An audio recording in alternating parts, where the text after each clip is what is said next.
Okay, story time.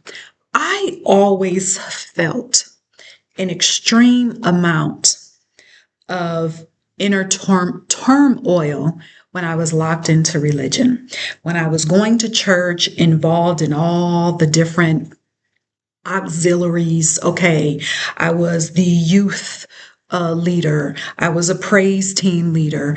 I was the one that people called on when they needed deliverance, when they needed prayer. I involved myself in laying on of hands. Okay, I had keys to the church. I would go to the altar and pray. I would go around blessing the seats before the church service started. I was involved in all of these things. But yet the turmoil seemed like it grew and just grew and just grew and grew and grew. Okay? The turmoil was constant, not just inside of the church building, but outside when I was trying to just navigate life. And I tried to rid myself of this turmoil through prayer, through fasting, okay? Even I tried going to church more. I don't know how much more I could have went to church, okay? I even tried involving myself in more church religious things, okay? I told myself that I was feeling all this turmoil because I was not giving enough of myself to God. And then I got to the point where the turmoil was so much, I said, okay, well, I'm going to have more faith that God will take care of it. Not understanding why the inner turmoil was there in the first place. The inner turmoil was very present because I was regularly engaged in self-sacrifice. In you, Black woman, if you had any amount of time, spent any amount of time in religion, you learned to engage in regular self-sacrifice. Well, what does this look like? What do the messages in religion sound like that cause you to think that you have to be a person who sacrifices themselves? What is the message that religion gives you? Well, for one, religion tells you to give your life to Christ. Give your life to God. You can stop with give your life. That is self-sacrifice. Surrender to Christ. Surrender to God. That is self-sacrifice. To say, if you are experiencing any type of challenge in your life, oh, just give it to a God, a Christ, that is a form of self-sacrifice. Let's keep going. Also, before we keep going, many of you have experienced depression, sadness, instability in your emotions. And you were told in your sadness and your depression that the reason you're feeling that is because you don't have enough faith. That is a message of self-sacrifice. Okay, so let's keep going. I'm gonna show you how. I'm gonna bring this all together. So these limiting messages, they're coupled to make it worse. These messages, these stories that religion has given you, it's coupled with the image of this person beat up, bloody, dying on a tree or a cross, depending on what church you go to. Then you're told to be like this person, to be like this individual who looks powerless and helpless, who has sacrificed himself. So what happens is, through religious programming, those images and those messages, they get seared into your mind. Then you, Black woman, you adopt those stories settle into your nervous system to become your identity, and then it becomes how you operate in the world, all right? You become a person that self-sacrifices, that becomes your identity, and it will continue to operate in your nervous system if you do not engage in a nervous system upgrade as you navigate your life after religion. So, what can self-sacrifice look like? And when I go through these, I have a few examples, but they're layered. And as I go through these examples, 9 times out of 10, you're going to see where you're still doing this in your life. Okay. What does self-sacrifice look like? An example could be you just accepting truths, stories, and rules without questioning. You learn that from religion. So, an example of this can be taking part, adopting a systemic pattern without questioning whether or not you want to take part in it. So, a further example is this. So, I want you to raise your hand, Black woman, if you heard that you're going to have to work twice as hard and be 10 times as good than your counterparts. That is a systemic pattern. So you took on that identity, you adopted that story, and you worked hard. You endured bullshit out in the world and inside the church. You got all of your degrees. That idea of working hard, again, that played out in the church. I just told you all those different activities that I was involved in. You went, and then on top of doing all those things, you still had a commitment to coming into the church, being part of the church service. So you felt relief during the church service, but that relief that you felt was only for a moment. And then you would leave the church, go back out into the world, then go to a church again for some hope, for some relief. And with this heaviness that you felt, you were told that you needed more faith.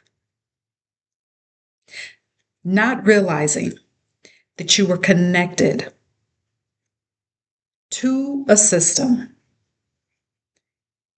that were both feeding each other, aimed at suppressing you. So you were caught in a religious loop, you were caught in society loop that was only designed to suppress you. So again, you were caught in this loop and you didn't know it, that you could never find relief in because it was only designed to drain you, to suppress your true identity. Do you get that? So you became a part of this cycle, okay? Never questioning whether the story of working twice as hard had to be your story. You never questioned whether it had to be your story. You just accepted it as truth. You never questioned if there was another way. You never questioned that message. And you not questioning is still showing up in your life today. That is fruit of the religious programming tree. Someone may give you some type of a strategy to come to a certain outcome. Okay, well, it's a strategy that worked for them, but why does that mean that that has to work for you? Did you question of whether that sits right with you? What is your body telling you? What is your intuition telling you? What is your inner wisdom telling you? Is that soul aligned for you? Are you still just accepting what is in front of you instead of embracing your sovereignty as the original woman, as the standard, and saying, wait a minute, I see another way. I know there's another way. There's another way that feels so aligned for me. Regardless of how everyone else has done it, there's another way for me as the original woman. Second example is this: not getting outside support for fear of appearing weak. What does this look like? So it's easy to ignore when getting support, when you need support, when you have been programmed to dismiss your emotions and feelings. So I hear people talking about how the Black church needs leaders and pastors that are adept at mental health, okay, that are adept at emotional health. That is not the issue. The Black church cannot do that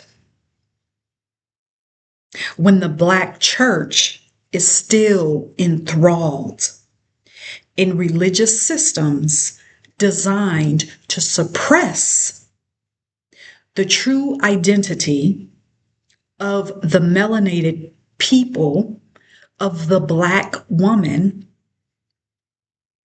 and also when the system that the Black church is supporting is demonizing the ancient spiritual wisdom and ancient practices of the Black woman and the melanated people. And this, I'm going to keep it to the Black woman, even though this comment that I just made, I said it to be general for melanated people, for Black people.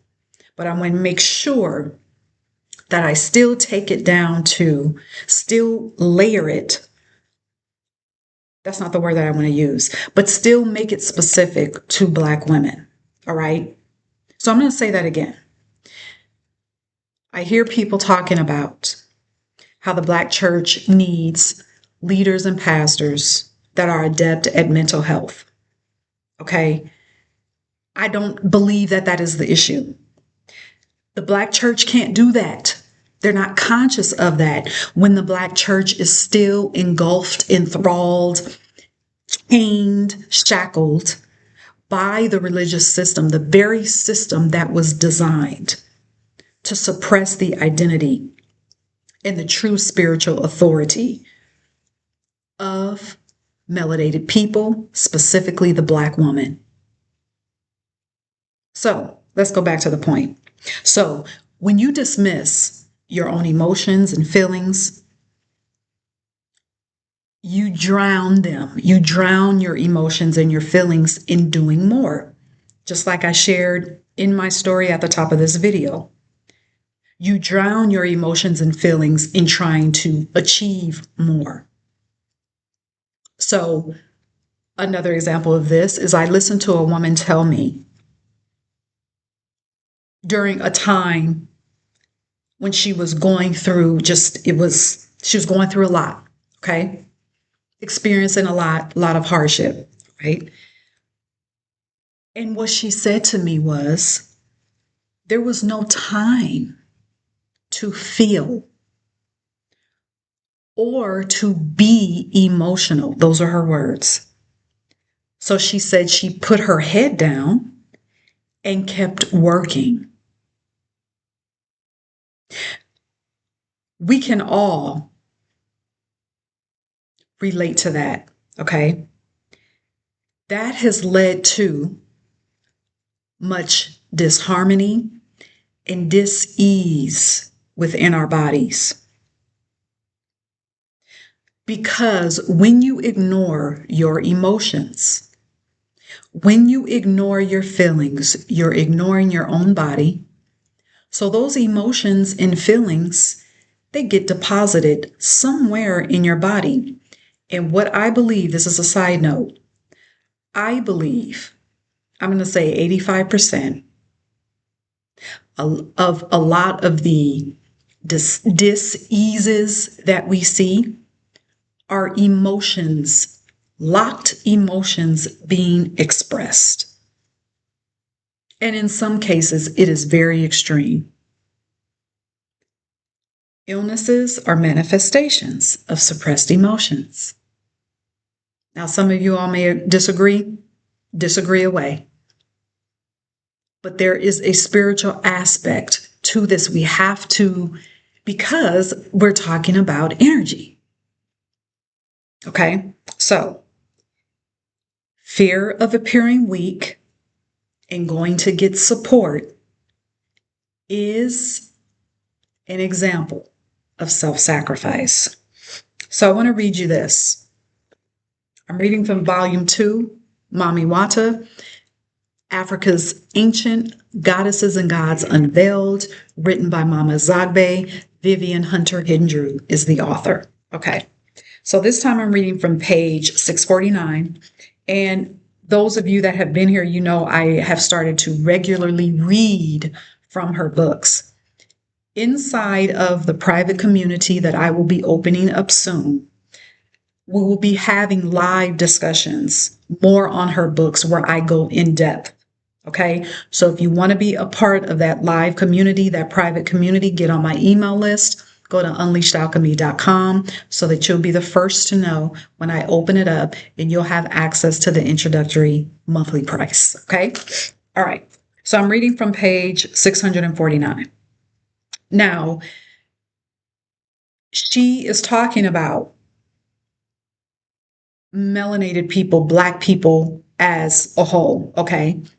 So African Americans make no connection between their suffering and alienated souls and the neglect of their divine selves and ancestors.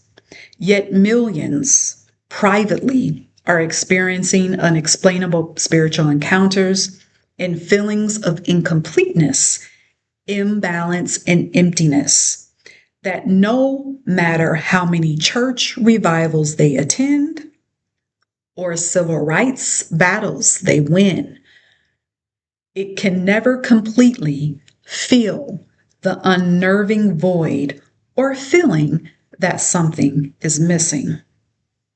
And what she is saying here is that something that is missing, that void, that imbalance, is because we have neglected, because of religious programming, we've neglected our divine selves and the ancient spiritual wisdom and practices of our Black mothers. That's what she's saying. All right. And I read that to you for a reason, because I wanted to bring the connection between the inner turmoil story that I told you about myself at the beginning of the video, and how all of that leads to self-sacrifice, and how you have to, part of you breaking out of that and getting away from that, getting that out of your nervous system, is to reconnect with the truth of your essence, with the truth of the ancient spiritual wisdom that flows in your veins. All right. So I want to say this to you before we go. So what ways can you give back to yourself? Because this whole video was about self-sacrifice and how you, Black woman, have engaged in self-sacrifice. So now what can you do to reverse that? What ways can you give back to yourself right now? This could look like you using more of your energy to do the things that you love. Do you love to dance? Go do that. And more and more and more and more of it. The more and more you do something that you love, the more that you're going to create freedom in your life for you to do just that. Is it painting? Go do that. Is it singing? Go do that. Do you love to write? Go do more of that. Do you love to read? Go do more of that. Do you love to travel? Find a way to do that. Go do that. I don't care if it's right now, you go drive to another city and you document it in whatever manner that you want to document it in, whether you're recording yourself or you're actually recording yourself, or you're recording your thoughts, or you're writing your thoughts on your way to this other city. It can be that simple. Another way that you can give back to yourself right now is speaking exactly what you want. I'm going to give you this is an example. It's kind of a silly example, but either way, this is what I'm talking about. This is how you can infuse what we're talking about here into every single part of your life, because we're talking about identity. I was on a cruise and I kept craving chocolate chip cookies, soft, warm, fresh baked chocolate chip cookies, and I had not seen any on this cruise. And my first thought was, okay, this is kind of silly. You're on a cruise and you're thinking about chocolate chip cookies out of all the things that you could eat, and you think about chocolate chip cookies? Yes, because that's what I wanted at that time. And I said it. Okay, this is what I want. I want chocolate chip cookies. 5 minutes later, there was this big tray that I just saw come out, fresh baked chocolate chip cookies. I had no idea. Example, small example, but this is what I'm talking about. This is how you show up in your full essence, saying out loud what you want. Saying out loud what you desire. I don't care how small, I don't care how medium, I don't care how large it is. First of all, you should not be putting that label on what you desire. What you desire is what you desire. It doesn't come with a label. It is what you desire. Also, how can you give back to yourself right now? Another way is you can look at in your life right now, what are you forcing to make work? What is it in your life that you're forcing to happen? How can you ease up and allow it to happen? Is there an easier way? Black woman, you have been programmed to believe that easy is not for you. Not only is it for you, it is a way of life for you. Because you are the standard. You don't have a struggle gene, a hardship gene as the original woman. When you are the standard for civilization, when you are the standard for life, when you represent cosmic order, when your melanin represents cosmic order.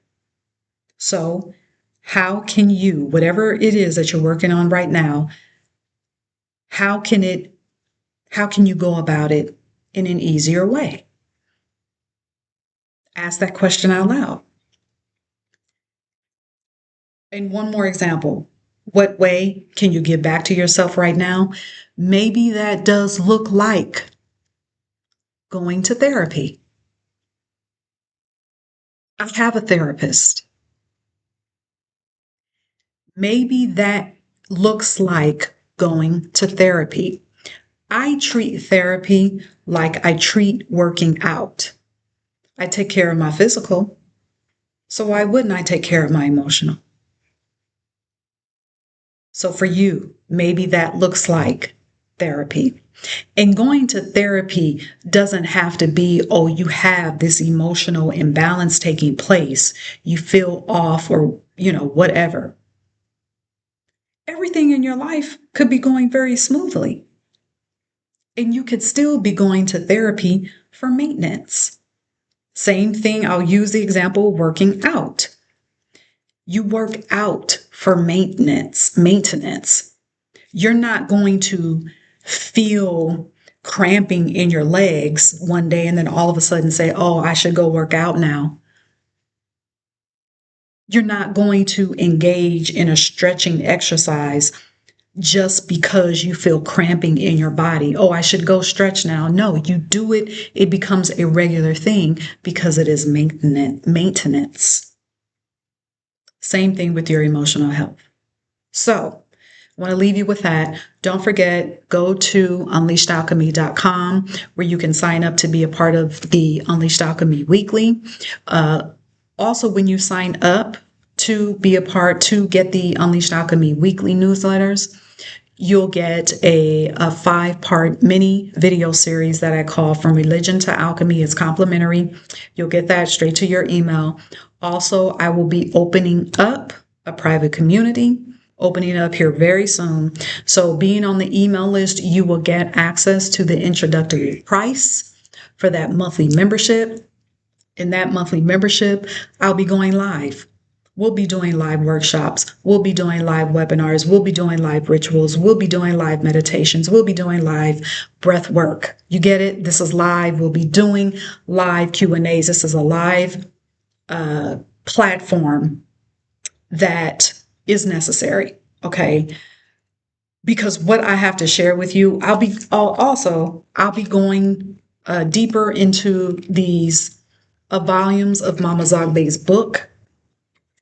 I touch on them briefly in the episodes, but there are just some things that I want to get into that I'm not going to be able to get into on these public platforms. So that is very necessary for me to have a private community. So get on the email list. Also, there is a course that I have called Unleash Your Essence. And that is a good starting point for you to learn how to unravel your nervous system from religious programming, getting back into your body, recovering your true identity. All right.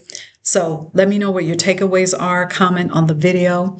If you haven't already subscribed, or if you are not subscribed already, subscribe to the channel. Unleashed Alchemy is also available on every podcasting network, so go check it out there whenever you're unable to watch the video. All right, share this episode with another Black woman who is navigating her life after religion. Okay? Until next time, you are sovereign because you are the original woman.